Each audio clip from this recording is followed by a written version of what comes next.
You watch others effortlessly command respect and influence, while your best ideas are ignored and your contributions overlooked.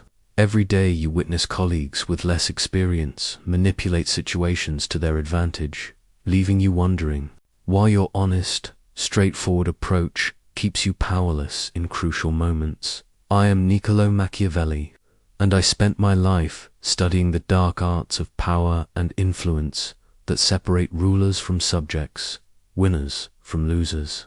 What I discovered about human nature and psychological dominance will transform how you navigate every relationship and situation, giving you the tools to command attention, respect, and obedience from anyone. The same principles that helped princes conquer kingdoms and merchants build empires work just as powerfully in today's boardrooms, relationships, and social dynamics.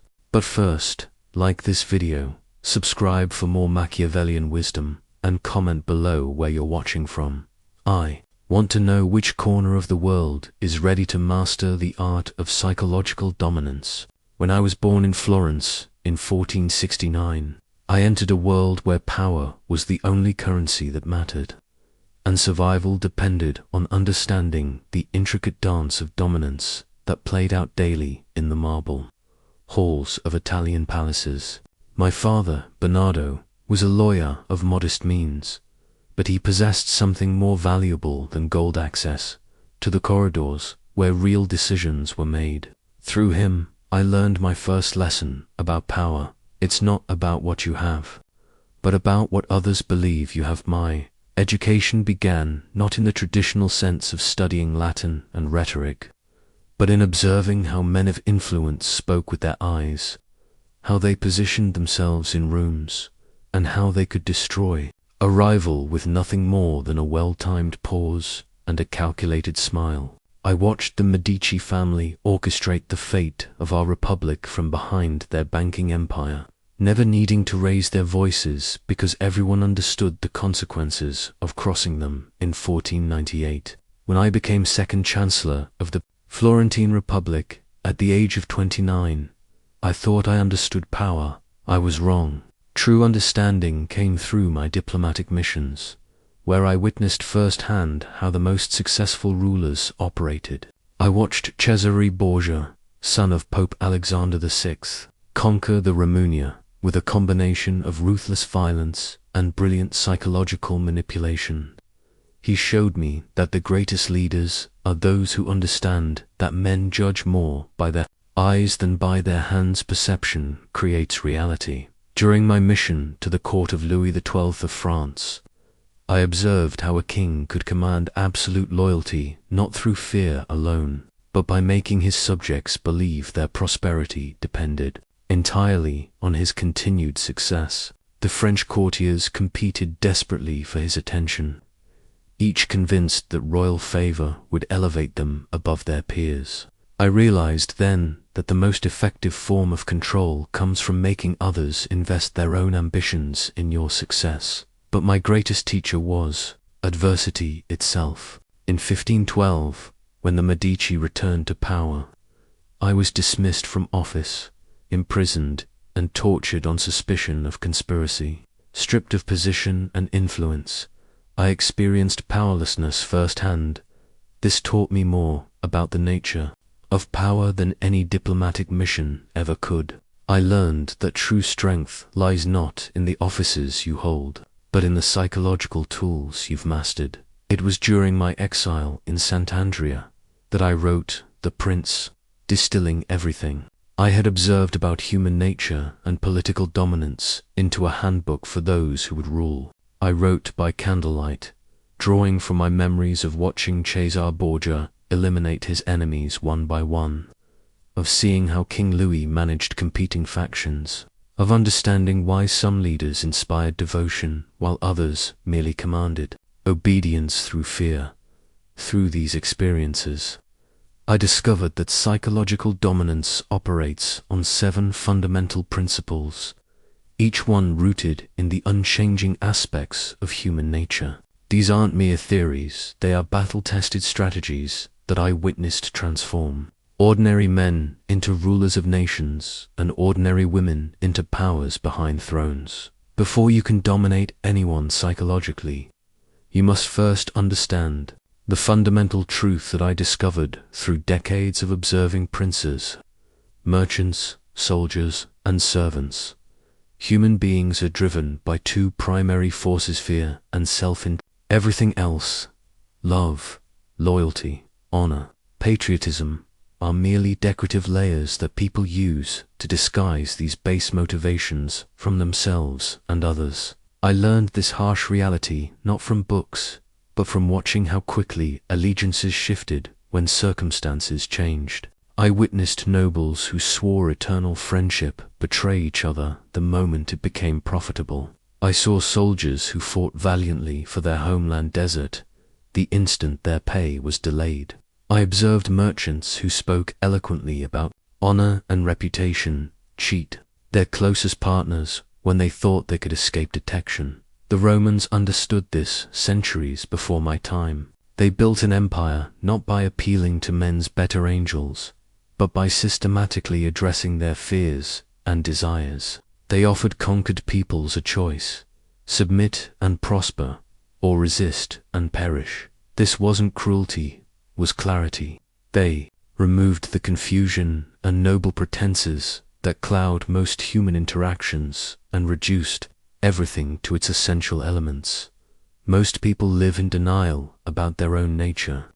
They prefer to believe they are motivated by higher ideals, that they make decisions based on principle rather than profit. This self-deception is your greatest advantage. While they struggle to maintain their noble self-image, you can predict their behavior by simply asking, what does this person fear most, and what do they want most? The answers will tell you exactly how to influence them. Fear operates on multiple levels. There is the obvious fear of physical harm or financial ruin, but more subtle fears often prove more powerful. People fear embarrassment, rejection, being left behind by their peers, or losing status they've worked to achieve. A man who would risk his life in battle might be paralyzed by the thought of appearing foolish in front of his colleagues. A woman who manages complex business operations might be easily manipulated through threats to her social standing. Self is equally complex. People want money, certainly, but they also crave recognition, security, power over others, sexual satisfaction, and the feeling that they are special or important. Most individuals have one dominant desire that overshadows all others. Your task is to identify this primary motivation and position yourself as either the path to its fulfillment or the obstacle to its achievement. The beauty of this system is its predictability. Once you understand what someone fears and desires most intensely, their behavior becomes as readable as a map. They will rationalize any action that moves them toward their goal or away from their fear, regardless of how they might have behaved in different circumstances. This is why appeals to conscience or moral argument so often fail. You're asking people to act against their fundamental programming.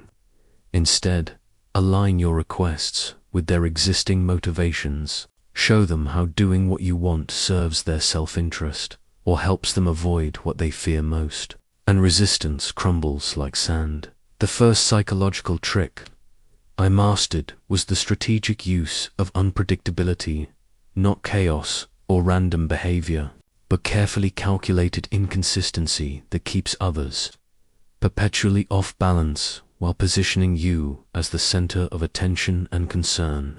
During my diplomatic missions, I observed that the most powerful leaders were those whom others could never quite figure out, whose next move remained a mystery even to their closest advisors. I learnt this principle while watching Cesare Borgia handle his enemies in the Romania. One day he would show mercy to a rebellious city, pardoning their leaders and offering generous terms. The next, he would order the brutal execution of similar rebels, displaying their heads as warnings. His enemies never knew which Cesare they would encounter, the merciful prince or the ruthless conqueror.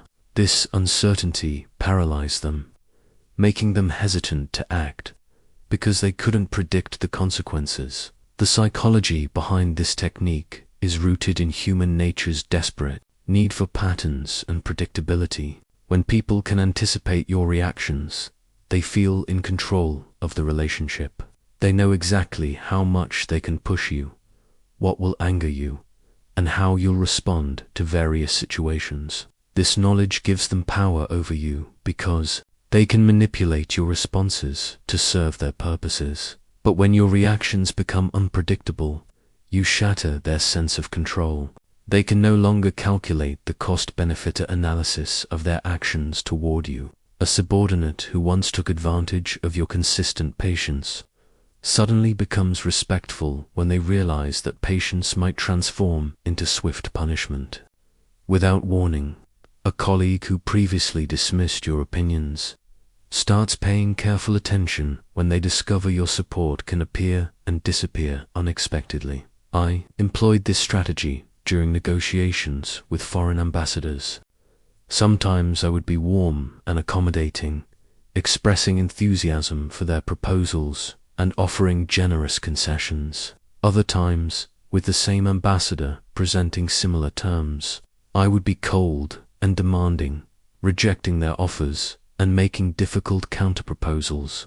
They never knew which version of me would greet them, so they came to every meeting prepared for anything, often preemptively offering better terms to avoid my displeasure. The key is strategic variation within consistent boundaries.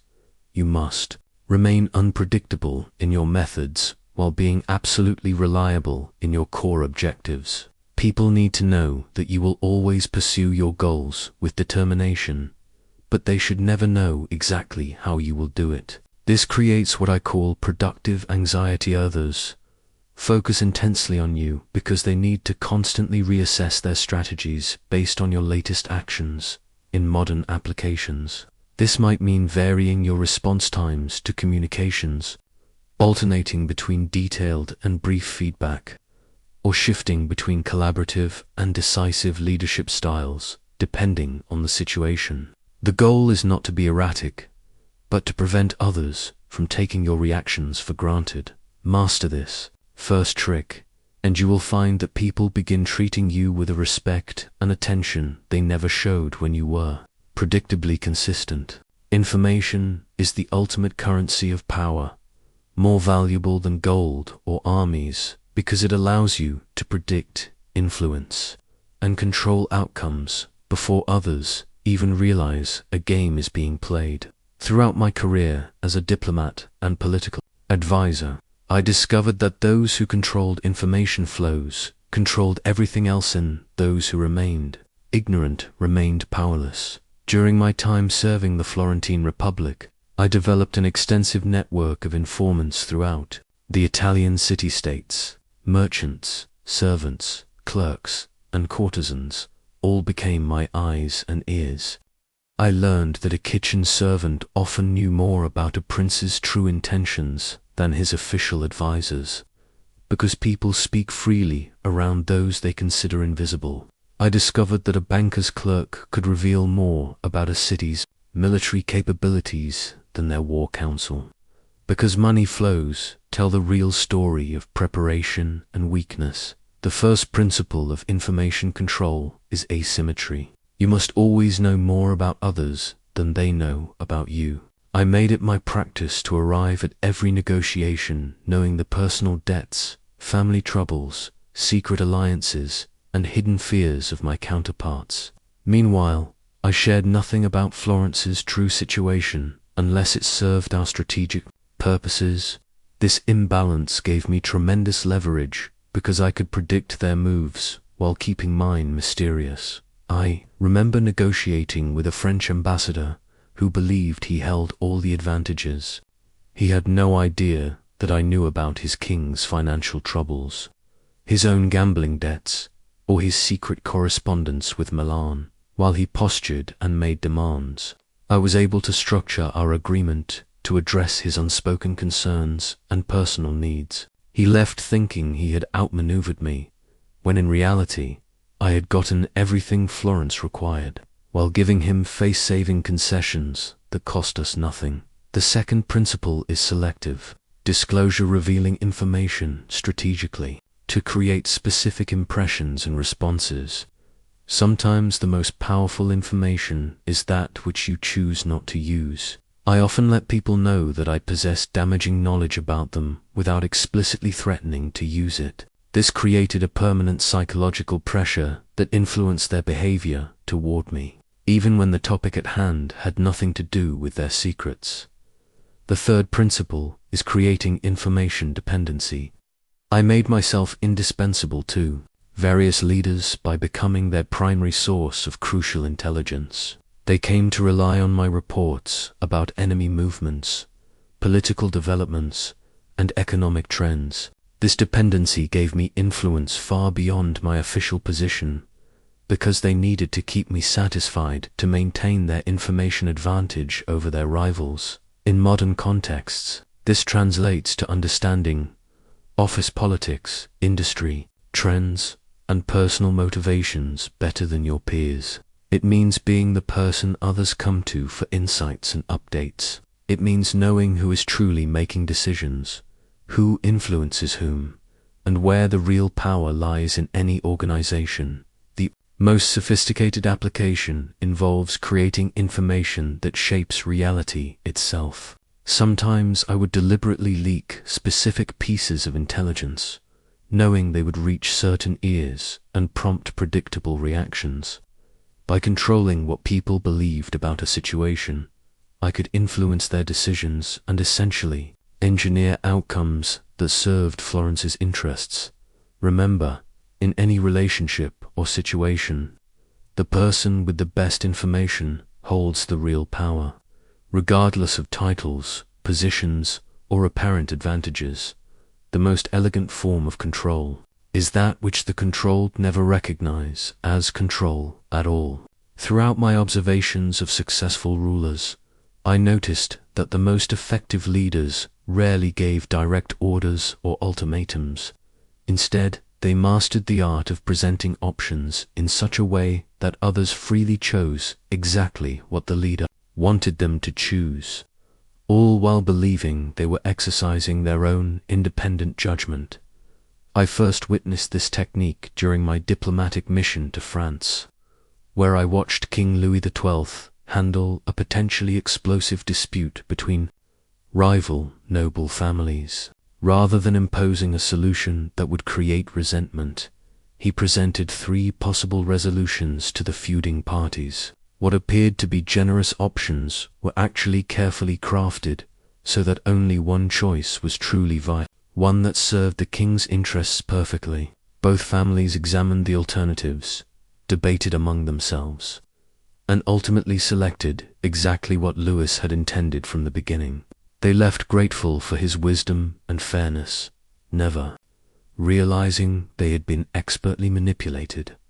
The psychology behind this technique exploits a fundamental human need for autonomy. People resist being told what to do, even when the instruction serves their own interests. But they embrace decisions they believe they made freely, even when those decisions were engineered by others. This resistance to external control is so strong that people will often choose inferior options simply to assert their independence, which is why direct commands frequently backfire with intelligent individuals. The key is structuring choices so that all paths lead to your desired destination.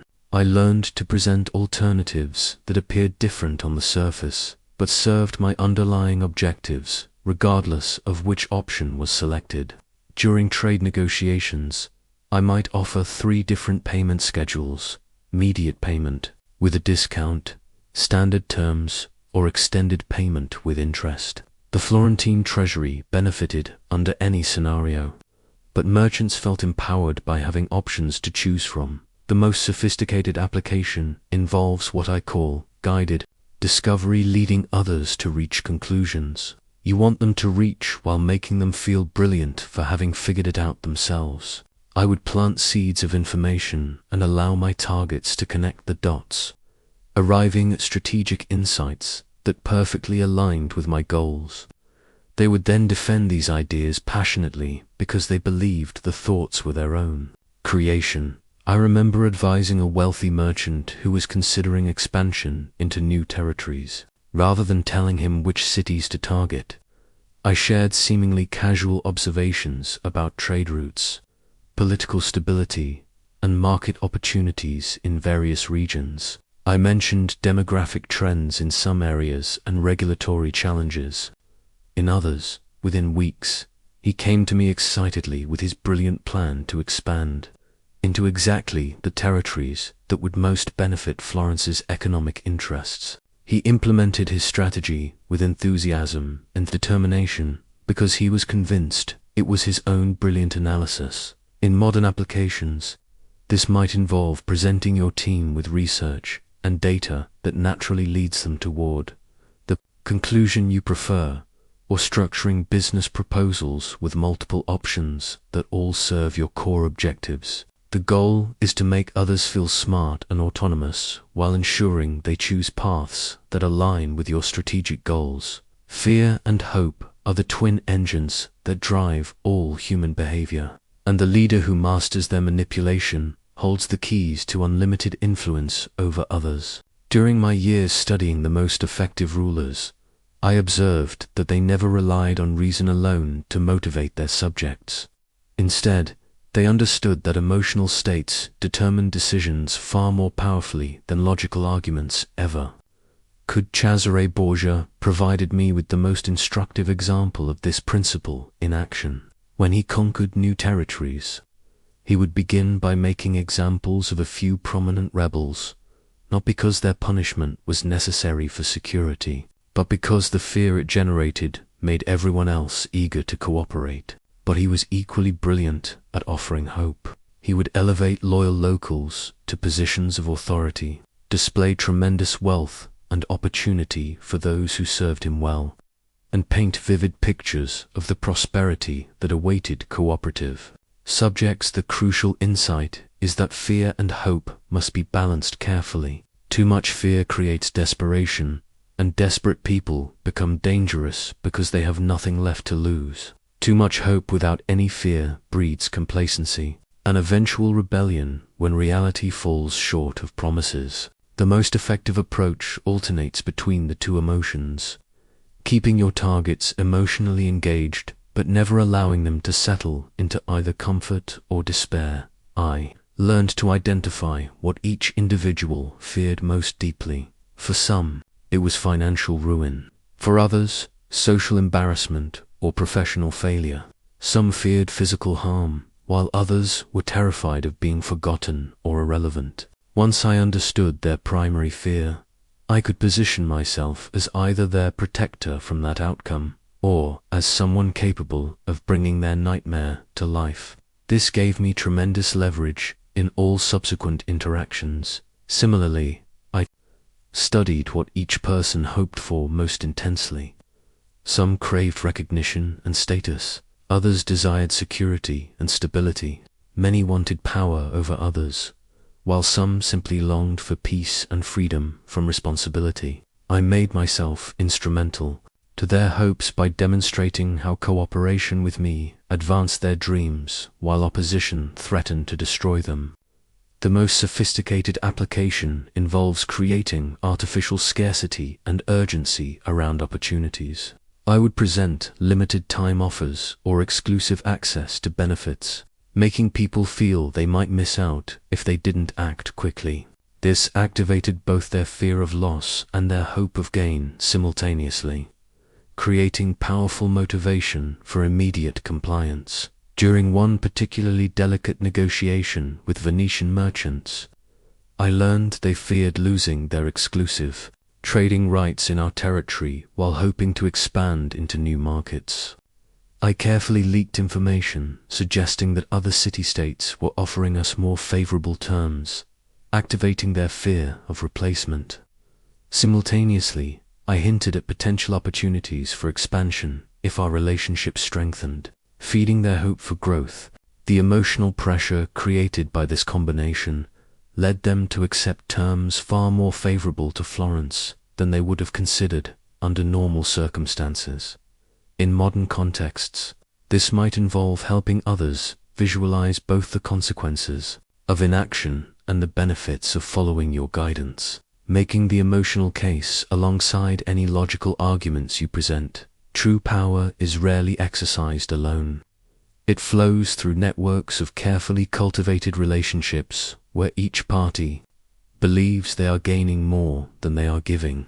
Throughout my diplomatic career, I learned that the most successful individuals were not necessarily the strongest or smartest, but those who best understood how to make others invest in their success while maintaining the flexibility to adapt. When circumstances changed, my education in strategic alliances began with observing how marriage contracts functioned in Renaissance Italy. These were never romantic affairs, but calculated partnerships where families combined resources, shared risks, and multiplied their influence. Each family brought different assets. One might offer military connections, while another provided financial resources or political access. The key was ensuring that both parties had something significant to lose if the alliance failed, creating mutual investment in success. I applied this same principle in political relationships. When building support for Florentine policies, I never relied on abstract appeals to friendship or shared values. Instead, I identified what each potential ally needed most urgently and positioned our cooperation as the most reliable path to achieving their goals. A neighboring city-state might need military protection. I would demonstrate how supporting Florence's trade initiatives would strengthen our ability to provide that security. A powerful family might want enhanced social status. I would show how public association with successful Florentine policies would elevate their reputation. The brilliance of this approach is that it creates genuine loyalty without requiring genuine affection. People defend those who serve their interests, regardless of personal feelings. I have seen bitter enemies work together effectively when their individual success depended on mutual cooperation. Conversely, I have watched close friends betray each other when their interests diverged and the emotional bond proved insufficient to override practical considerations.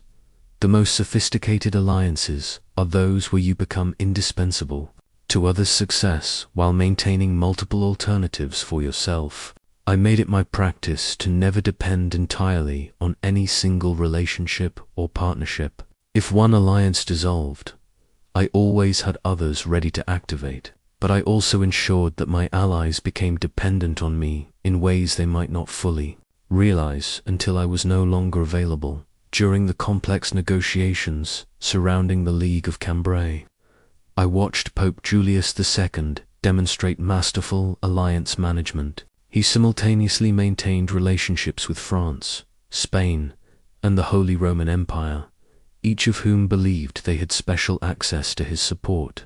He shared different pieces of information with each ally, made different promises to each party, and structured agreements so that each faction believed they were gaining advantages over the others. When circumstances shifted, he could activate or de-emphasize various relationships without appearing to betray anyone, because he had never committed exclusively to any single partner. I learned to create what I call investment chains, where multiple parties have contributed time, resources, or reputation to shared projects. Once people have invested significantly in a particular outcome, they become psychologically committed to ensuring its success. Even when initial enthusiasm fades, they will defend decisions they helped make and support leaders they helped elevate, because failure would reflect poorly on their own judgment. The cardinal rule of strategic alliances is that they must be mutually beneficial in reality, not just in appearance. Relationships built on deception or one-sided advantage always collapse, eventually, often at the worst possible moment. But partnerships founded on genuine mutual benefit can survive tremendous stress and adapt to changing circumstances, because both parties have real incentives to preserve the relationship. Your reputation is the most powerful tool you possess, because it influences how others treat you before they even meet you. Throughout my observations of successful leaders, I discovered that they never left their reputations to chance or hoped that good work would speak for itself. Instead, they actively crafted and managed their public image with the same strategic precision they applied to military campaigns or financial investments. I learned this lesson by watching the Medici family's brilliant reputation management across multiple generations. They understood that their power rested not just on their wealth, but on public perception of their wisdom, generosity, and indispensability to Florence's prosperity. They sponsored artists, funded public works, and positioned themselves as the guardians of Florentine culture and success. When political threats emerged, citizens rallied to defend the Medici, not because they loved them personally, but because the family had become synonymous with everything good about their city. The foundation of reputation engineering is understanding that perception often matters more than reality.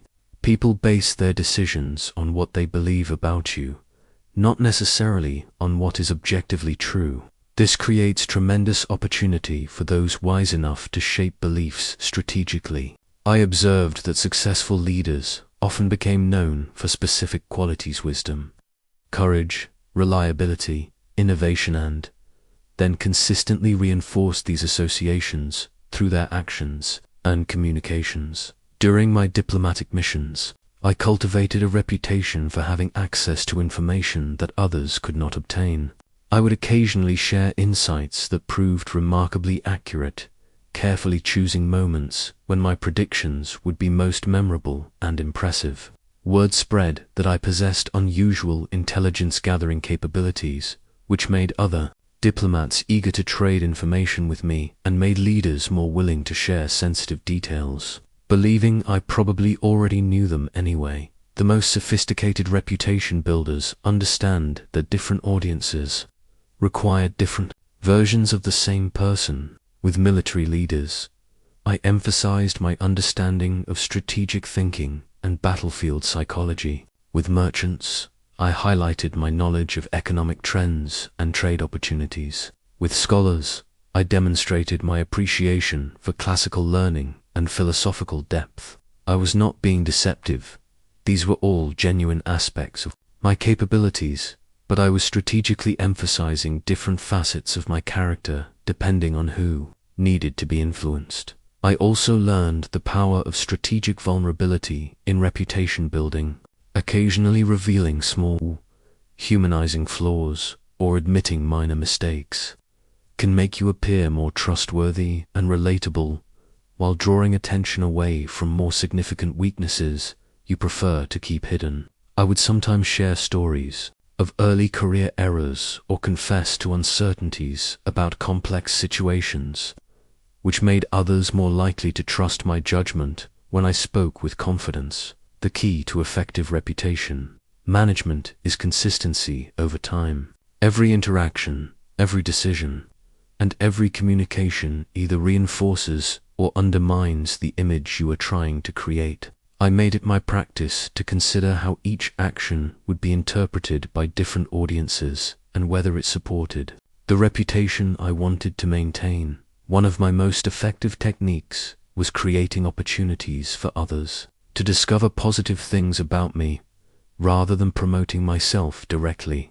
I would arrange for allies to casually mention my insights or past successes in contexts where potential partners would overhear. This third-party validation appeared more credible than self-promotion, while achieving the same result of enhancing my reputation. The difference between success and failure in psychological dominance often comes down to a single factor that most people never master: timing. I have watched brilliant strategies fail because they were implemented too early, and I have seen mediocre plans succeed spectacularly because they were executed at precisely the right moment. The ability to read situational dynamics and strike when conditions are optimal is what separates true masters of influence from those who rely on luck and hope. My most instructive lesson in timing came from observing Cesare Borgia's conquest of the Romagna. He possessed the military strength to attack much earlier, but he waited until his enemies were divided among themselves, until his own position was secure, and until external circumstances created maximum pressure on his targets. When he finally moved, resistance crumbled, not because his force was overwhelming, but because the timing made victory inevitable. His enemies were unprepared, distracted, and unable to coordinate effective opposition. The first principle of strategic timing is patience, the discipline to wait for optimal conditions rather than acting impulsively when opportunities appear. Most people destroy their chances for dominance by moving too quickly, driven by excitement, impatience, or fear that the opportunity will disappear. But truly powerful opportunities often require careful preparation and the wisdom to recognize when all elements have aligned properly. I learned to identify what I call moments of maximum leverage, situations where the same action that might fail under normal circumstances becomes irresistibly effective. These moments often occur during transitions, when leadership changes, when crises create urgency, when success creates overconfidence, or when failure creates desperation. During these periods, people's normal decision-making patterns become disrupted, making them more susceptible to influence and less likely to resist change. During one particularly delicate negotiation with Venetian trade representatives, I recognized that their city was facing pressure from multiple directions, threats from land-based powers and competition from new sea routes that threaten their traditional monopolies. Rather than pressing for immediate concessions, I waited until news arrived of a particularly damaging defeat of their fleet. In their moment of weakness and uncertainty, I presented proposals that they would have rejected outright under normal circumstances. The timing transformed the same offer from an insult into a lifeline. The second principle is recognizing when others are most vulnerable to your influence. People's psychological defenses fluctuate based on their emotional state, stress levels, recent successes or failures, and current preoccupations. A leader who is normally decisive might become more collaborative when facing unfamiliar challenges. Someone who typically guards information closely might become more open when they need your expertise or support. I developed the practice of maintaining what I call strategic readiness, having plans prepared for different scenarios so I could act quickly when optimal moments presented themselves. This meant understanding multiple approaches to achieving my goals and being prepared to adapt my methods based on changing circumstances. The most advanced timing involves creating your own optimal moments rather than waiting for them to occur. Naturally, sometimes this meant engineering situations where others would need my assistance, or carefully introducing information that would shift the psychological dynamics in my favor. When I was ready to make my move, now that you understand each psychological trick individually, you must learn how they work together as a unified system of influence. The true masters of power never rely on a single technique. They orchestrate multiple psychological pressures simultaneously, creating an overwhelming force that few can resist. During my years observing and advising leaders, I discovered that the exponential increase in effectiveness comes not from mastering individual tricks, but from understanding how they amplify each other when properly combined. The Borgia campaign in the Romagna provides the perfect example of integrated psychological dominance. Cesare began by establishing calculated unpredictabilities, sometimes showing mercy, other times brutal efficiency, keeping his enemies constantly uncertain about his true nature. Simultaneously, he controlled information flows, ensuring he knew more about his opponent's plans than they knew about his, while spreading carefully crafted intelligence that shaped their perceptions of his strength and intentions. He presented local leaders with the illusion of choice: submit voluntarily and retain some autonomy. or resist and face complete destruction, while timing these offers to coincide with moments when his targets were most psychologically vulnerable. He built strategic alliances with some cities to pressure others, making each target believe they stood alone against overwhelming force. Throughout the campaign, he carefully managed his reputation as both a generous protector of allies and a merciless destroyer of enemies. The psychological pressure created by this combination was devastating. His enemies found themselves fighting not just a military campaign, but a comprehensive assault on their confidence, decision-making ability, and sense of control. They made increasingly desperate and irrational choices, which only accelerated their defeat. I learned to apply this same integrated approach in diplomatic situations. When negotiating with representatives from competing city-states, I would simultaneously deploy multiple psychological pressures. I maintained unpredictability about Florence's ultimate intentions while controlling information about our true military and economic capabilities. I offered apparent choices between different agreements while timing my proposals to coincide with moments when external pressures made cooperation attractive. The key to effective integration is understanding how each trick supports the others. Controlled unpredictability becomes more powerful when combined with strategic alliances, because your allies help amplify uncertainty about your intentions among your targets. Information control becomes more effective when combined with reputation engineering, because your known expertise makes others more likely to believe and act on intelligence you provide. The most sophisticated application involves what I call psychological orchestration, coordinating the timing of different techniques so they create maximum cumulative impact. You might begin by establishing strategic alliances that position you advantageously. Then use information control to create pressure at precisely the moment when your unpredictable behavior will seem most threatening, while simultaneously offering hope through carefully structured choices. During one particularly complex negotiation involving multiple Italian powers, I spent months positioning Florence as the indispensable mediator by building relationships with all parties while controlling the flow of information between them. When tensions reached their peak, I introduced proposals that appeared to offer each side what they wanted most while actually serving Florence's interests. The timing and psychological pressure made acceptance almost inevitable. The danger in integration is overuse. Applying too many techniques too obviously can trigger resistance and suspicion. The most effective approach is subtle layering, where each technique reinforces the others naturally, rather than creating an obvious manipulation attempt that might backfire. Understanding how to dominate others psychologically is only half of the equation. You must also learn to recognize when these same techniques are being used against you, and develop defenses that protect your autonomy while maintaining your relationships and opportunities.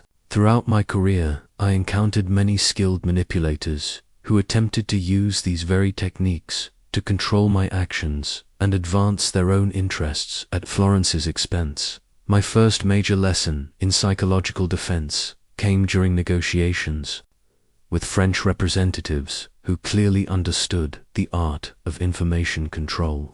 They arrived knowing far more about Florence's internal politics and financial situation than they should have, while revealing nothing meaningful about France's true intentions or constraints. I realized I was walking into a trap where every concession I made would be based on incomplete information, while my counterparts held all the advantages. The foundation of psychological defense is self-awareness, understanding your own fears, desires, and emotional triggers that others might exploit. I learned to identify what I feared most in any situation and what I wanted most urgently, because these would inevitably become the pressure points that skilled manipulators would target. Once you recognize your vulnerabilities, you can prepare responses that protect your interests while appearing cooperative. When someone employs calculated unpredictability against you, The defense is to focus on their underlying objectives rather than their confusing behavior. I learned to ask myself, regardless of how they're acting, what do they ultimately need from this situation? This allowed me to respond to their true goals rather than getting distracted by their psychological theater against information control. The defense is diversification, never relying on a single source for crucial intelligence, and always seeking independent verification of important claims. I developed networks of informants who could confirm or contradict what others told me, and I made it my practice to test the accuracy of information before making important decisions based on it. When faced with the illusion of choice, the defense is to step back and ask whether the options presented truly represent all possibilities. Often, the most manipulative choice scenarios deliberately exclude alternatives that would better serve your interests. I learned to respond to limited options by saying, "Let me consider this," and then exploring whether other approaches might be more beneficial. Against emotional manipulation through fear and hope, the defense is emotional regulation, maintaining perspective about both risks and opportunities. I trained myself to examine whether my emotional responses were proportional to actual circumstances, or whether they were being artificially amplified by someone else's rhetoric. When someone attempts to build strategic alliances that compromise your independence, the defense is maintaining multiple relationships and never becoming completely dependent on any single partnership. I made certain that Florence always had alternatives, so we could resist pressure from allies who might attempt to exploit their importance to us. Against reputation engineering, the defense is direct observation, judging people by their actions toward you rather than their general reputation. Some of the most dangerous individuals I've encountered had carefully cultivated reputations that didn't match their actual behavior in high-stakes situations. When someone employs strategic timing against you, the defense is recognizing artificial urgency and maintaining perspective about whether immediate action is truly necessary. Many manipulation attempts rely on creating false time pressure that prevents careful consideration of alternatives. The most important defense is understanding that recognizing manipulation doesn't necessarily mean rejecting everything the manipulator offers. Sometimes their proposals serve your interests, despite their ulterior motives. The key is maintaining your ability to choose freely, rather than being psychologically pressured into decisions you haven't fully evaluated. I learned that the best defense against psychological dominance is developing your own skills in these areas. When you understand how influence works, you become much harder to manipulate because you can see the techniques being employed and respond strategically rather than reactively. The knowledge I have shared with you carries profound moral weight, and I would be negligent if I did not address the ethical implications of psychological dominance. Throughout my life, I have grappled with the tension between effectiveness and morality, between achieving necessary goals and maintaining personal integrity. The techniques I've taught you can create tremendous good or tremendous harm, depending on how and why you choose to employ them. During my years serving Florence, I often faced situations where the welfare of thousands depended on my ability to influence key individuals through psychological manipulation. When negotiating to prevent wars that would devastate our citizenry, was it morally acceptable to exploit an enemy diplomat's fear of personal embarrassment to secure peaceful terms? When protecting Florentine merchants from exploitation, was it ethical to use information control to outmaneuver foreign competitors who would have destroyed our economy? I concluded that the morality of psychological influence depends largely on three factors: your ultimate intentions, the alternatives available to you, and the consent of those you influence.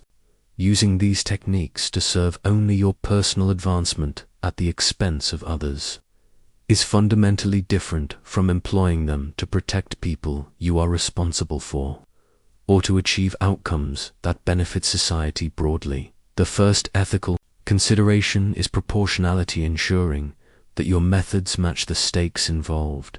Minor workplace disputes do not justify the same psychological pressure that might be appropriate when preventing genuine harm to others. I learned to calibrate my approach based on the importance of the outcome and the consequences of failure. The second consideration is transparency about your ultimate goals. While you may not reveal your methods, honest leaders eventually make their true objectives clear to those they work with. If your influence serves shared interests, this transparency strengthens rather than undermines your relationships. If you cannot be honest about your goals, you should question whether your approach is ethical. The third consideration is respecting others' autonomy and dignity. The most ethical applications of psychological influence involve helping people make decisions that truly serve their own interests, even when those decisions also benefit you. The least ethical applications involve manipulating people into choices that harm them for your exclusive benefit. I have observed that leaders who consistently use psychological dominance purely for personal gain eventually face consequences that destroy everything they built. Their relationships become shallow and transactional. Their reputations suffer when their methods become apparent, and they find themselves isolated when they most need support. The most successful applications of these techniques occur when they serve broader purposes that others can eventually understand and respect. During the most challenging period of my career, when I was imprisoned and tortured, I reflected deeply on whether my methods had been justified by their outcomes. I concluded that my greatest regret was not in using psychological influence, but in sometimes failing to use it effectively enough to prevent greater suffering that occurred as a result of my diplomatic failures. The responsibility that comes with understanding psychological dominance is enormous. You now possess knowledge that can fundamentally alter the balance of power in your relationships and situations. This creates an obligation to consider not just what you can do, but what you should do. My recommendation is to begin by using these techniques primarily in defensive situations, protecting yourself and those you care about from others who would exploit you.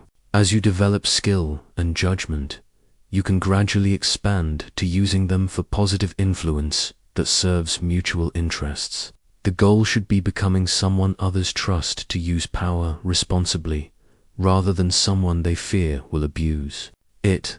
Remember that true leadership ultimately depends on others choosing to follow you because they believe doing so serves their genuine interests, not because they have been manipulated into submission. The world has transformed dramatically since my time, but the fundamental principles of psychological influence remain as relevant today as they were in Renaissance Italy. Modern leaders who understand these timeless techniques, adapted for contemporary contexts, possess enormous advantages over those who rely solely on positional authority or hope that good intentions will suffice to motivate others.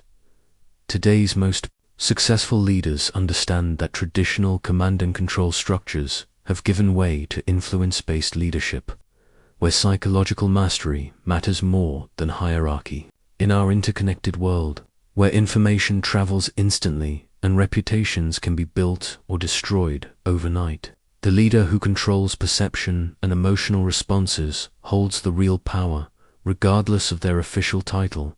Consider how modern technology amplifies every aspect of psychological dominance. Information control now operates at unprecedented speed and scale. Leaders who master data, interpretation, and communication timing can shape global perceptions within hours. Social media has become the ultimate reputation engineering platform, where carefully crafted images and strategic messaging can build influence faster than any previous generation could imagine. The illusion of choice has evolved into sophisticated engagement strategies where employees, customers, and stakeholders believe they are participating in collaborative decision-making while being guided toward predetermined outcomes. The most effective modern leaders present options and facilitate discussions that naturally lead to their preferred solutions, making others feel empowered while maintaining strategic control.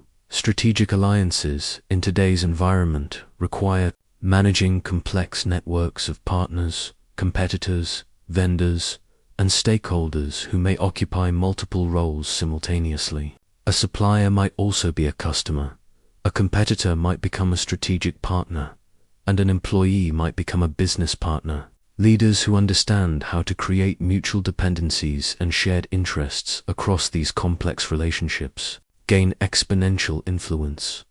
Fear and hope manipulation has become more subtle but more powerful. Modern leaders understand how to create psychological pressure through scarcity marketing, artificial deadlines, and competitive positioning while simultaneously offering aspirational visions and exclusive opportunities. The key is making people feel they might miss out on something valuable while providing clear paths to achieve what they desire most. The timing of power moves has accelerated dramatically in our fast-paced world, but the principle remains unchanged. Leaders who can read market conditions, organizational dynamics, and individual psychological states to strike at optimal moments gain decisive advantages, whether launching products, implementing changes, or making personnel decisions. Timing often determines success or failure. Calculated unpredictability in modern leadership might involve varying communication styles, alternating between detailed and high-level direction, or shifting between collaborative and decisive approaches based on situational needs. The goal is preventing others from taking your reactions for granted while maintaining credibility and trust. Modern organizational culture provides new opportunities for implementing these techniques ethically. Leaders can use psychological insights to create environments where people naturally perform at their best, where teams organically develop loyalty and commitment, and where individual success aligns with organizational objectives. The most sophisticated modern applications involve what I call collaborative dominance, using psychological influence to help others achieve their goals, while ensuring those achievements serve your strategic interests. This approach builds genuine loyalty because people recognize that working with you consistently produces superior outcomes for everyone involved. The leaders who will dominate the future are those who combine traditional psychological wisdom with modern tools and contexts, creating influence that feels natural and beneficial rather than manipulative and exploitative. Throughout my diplomatic career, I encountered every type of difficult personality imaginable, from narcissistic princes who demanded constant admiration, to paranoid merchants who suspected betrayal in every transaction. Learning to adapt my psychological techniques to different personality types became essential for achieving Florence's objectives. Regardless of how challenging or unreasonable my counterparts might be, the key insight I developed is that difficult personalities are often extreme expressions of the same fears and desires that motivate everyone else. A narcissist's need for admiration stems from deep insecurity about their worth. A paranoid individual's suspicion reflects genuine fear of being harmed or betrayed. A controlling person's micromanagement usually masks anxiety about unpredictable outcomes. Understanding the underlying motivation allows you to tailor your approach for maximum effectiveness. When dealing with narcissistic personalities, I learned that direct confrontation or attempts to humble them typically backfire spectacularly. Instead, I found success by positioning my requests within frameworks that enhanced their self-image, rather than asking them to compromise. I would present opportunities for them to demonstrate their superior judgment or generosity. I would frame agreements as chances for them to showcase their leadership or wisdom to others. I remember negotiating with a particularly difficult Venetian nobleman who who demanded constant recognition and deference. Rather than fighting his ego, I made him the centerpiece of our discussions, asking for his expert advice and treating his opinions as invaluable insights. This approach not only secured his cooperation, but made him an enthusiastic advocate for our proposals, because supporting them became a way of validating his own brilliance. Paranoid personalities require a completely different approach. With them, transparency and consistency become your most powerful tools.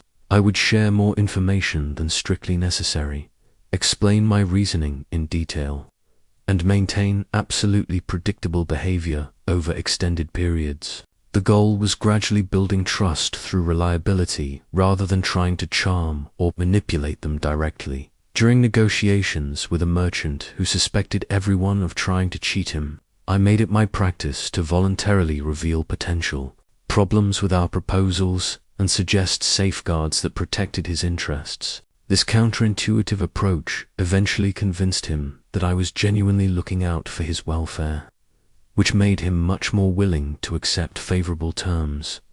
Aggressive personalities often respond best to what I call strategic submission, allowing them to feel dominant while structuring interactions so their aggressive energy serves your purposes. Rather than matching their intensity, I would acknowledge their strength while redirecting it toward mutual objectives. This approach satisfies their need to feel powerful while avoiding destructive confrontations. Passive-aggressive individuals require patience and clear documentation of agreements and expectations. I learned to address their indirect resistance by making their commitments public and creating social pressure for follow-through. Sometimes I would involve neutral third parties who could witness their promises, making it difficult for them to later claim misunderstanding. The most challenging personalities are those who combine multiple difficult traits: the paranoid narcissist, the passive-aggressive controller, or the aggressive manipulator.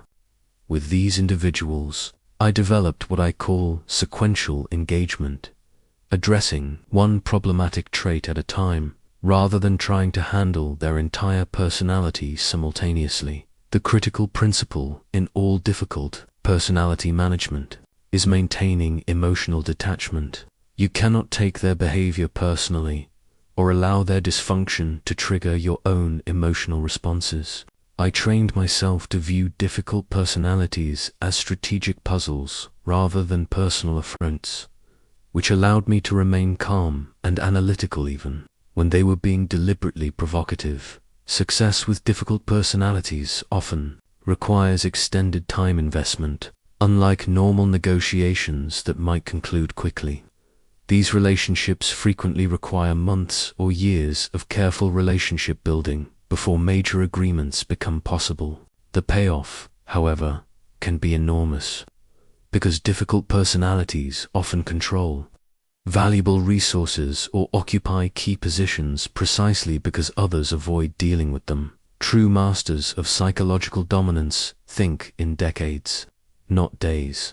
The most powerful influence you can wield is that which builds over time, creating lasting advantages that compound year after year until your position becomes virtually unassailable. Throughout my observations of the most successful rulers and merchants, I noticed that their greatest achievements came not from brilliant individual moves, but from patient, systematic relationship building that eventually transformed entire power structures in their favor. The Medici family provided me with the ultimate example of long-term psychological strategy. Over multiple generations, they positioned themselves as indispensable to Florence's prosperity and cultural identity. They didn't simply accumulate wealth, they became synonymous with everything that made Florence great. When political threats emerged, defending the Medici became equivalent to defending the city itself. This transformation didn't happen overnight. It was the result of decades of strategic, cultural investment and relationship building.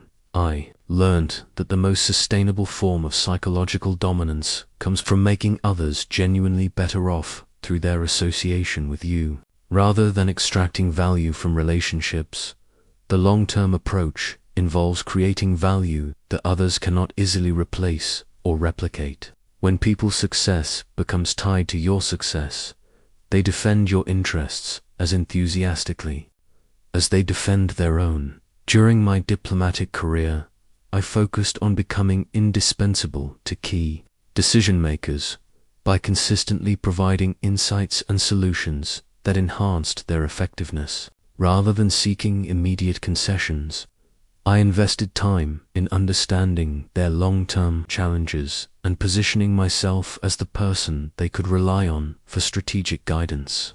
This approach created loyalty that survived political changes and personal conflicts. The most sophisticated long-term strategy involves what I call generational thinking, building influence that extends beyond your immediate lifetime. I observed successful families who trained their children not just in technical skills, but in the psychological arts that sustained their power across centuries. They understood that lasting dominance requires institutional knowledge and cultural transmission that survives individual leaders. The key to effective long-term psychological dominance is consistency of character rather than consistency of tactics. People need to understand what you fundamentally stand for and what they can always expect from you, even when your specific methods vary. I developed a reputation for ultimately honoring agreements that served mutual interests,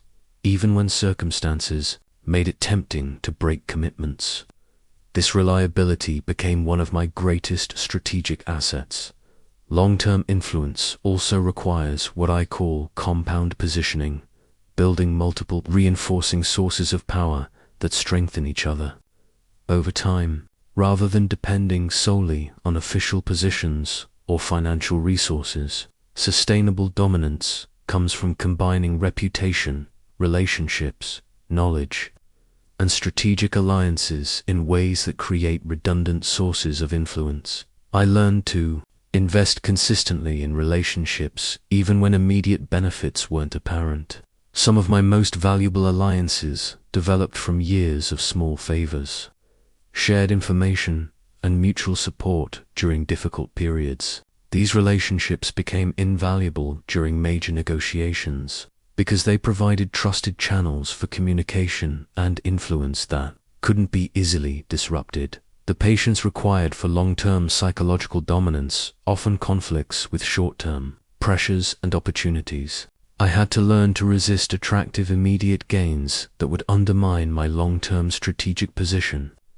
Sometimes this meant accepting smaller, immediate benefits to preserve more valuable future opportunities.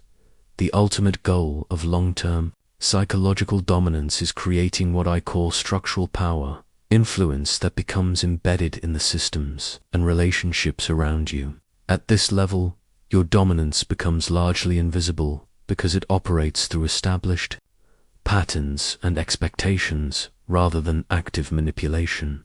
Now you must transform knowledge into power through systematic practice and careful implementation. The psychological techniques I have shared are not merely intellectual concepts. They are practical tools that require disciplined development and strategic application. Most people who learn these principles fail to achieve mastery because they attempt to implement everything simultaneously rather than building their capabilities methodically. Begin with self-assessment. Examine your current relationships and situations to identify where you already possess influence and where you struggle to achieve your objectives. Look for patterns in your successes and failures.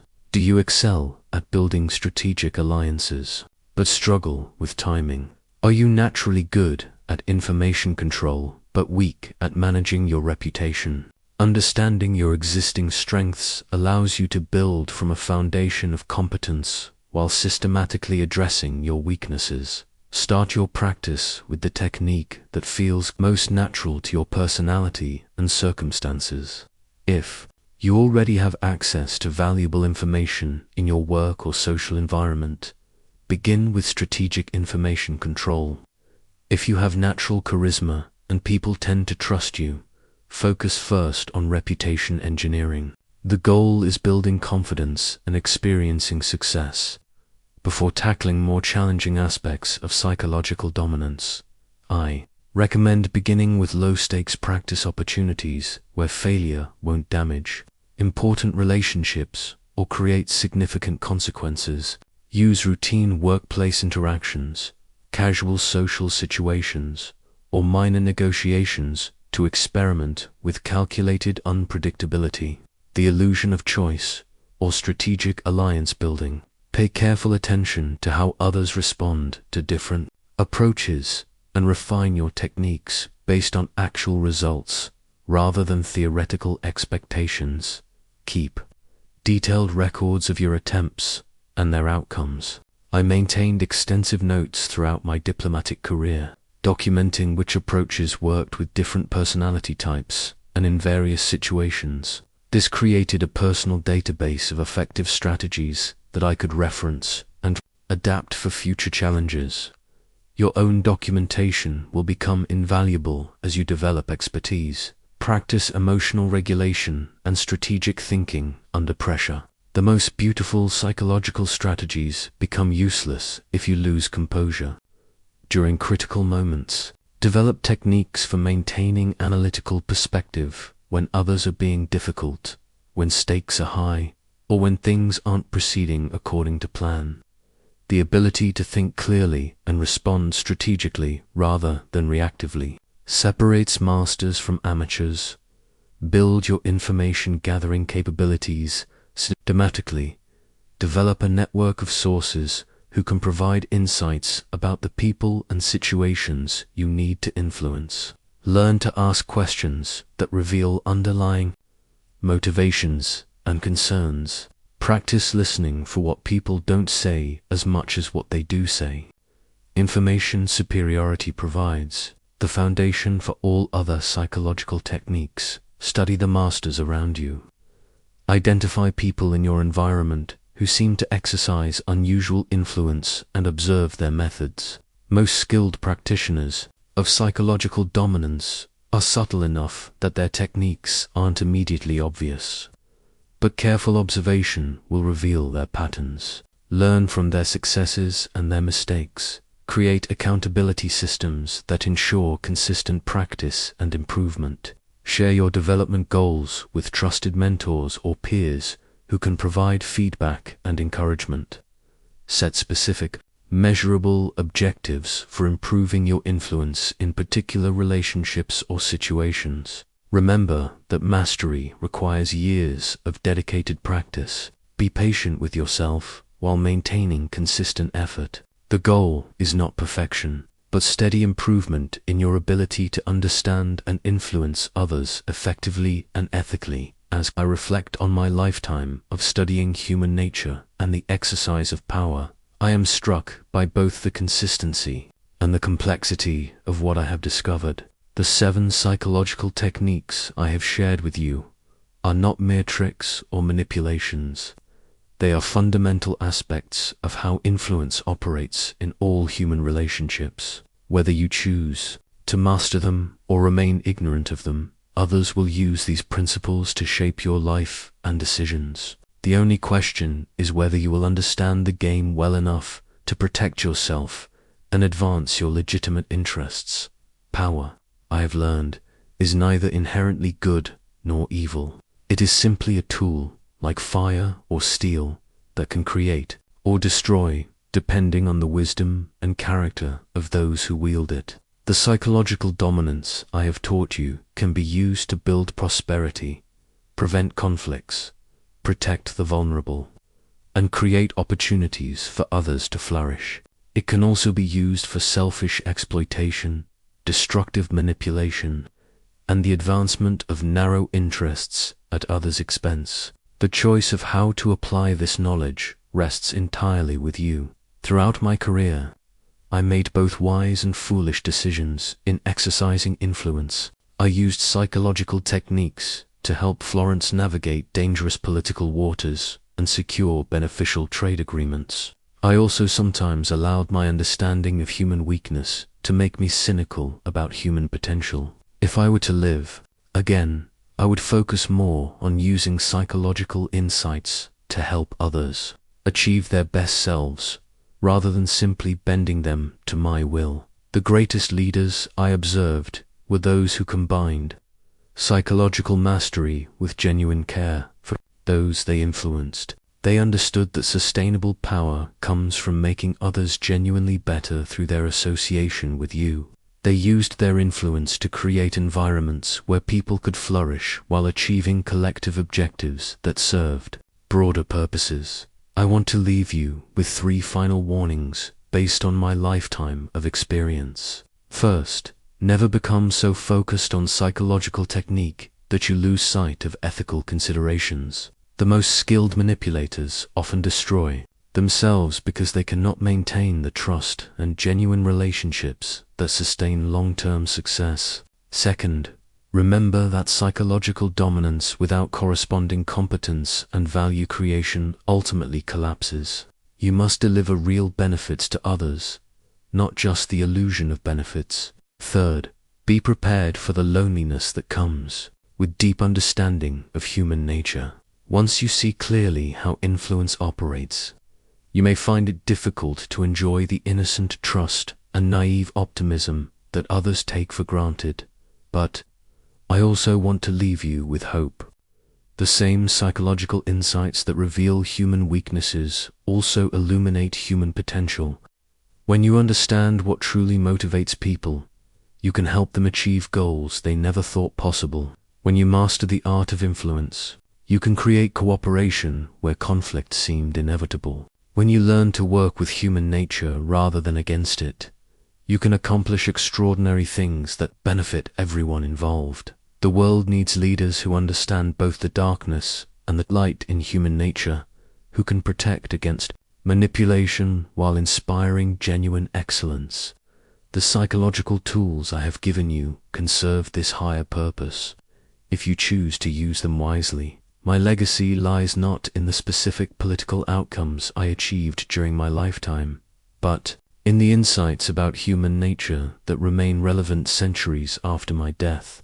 Your legacy will be determined by how you choose to apply these timeless principles in your own time and circumstances. Use this knowledge well.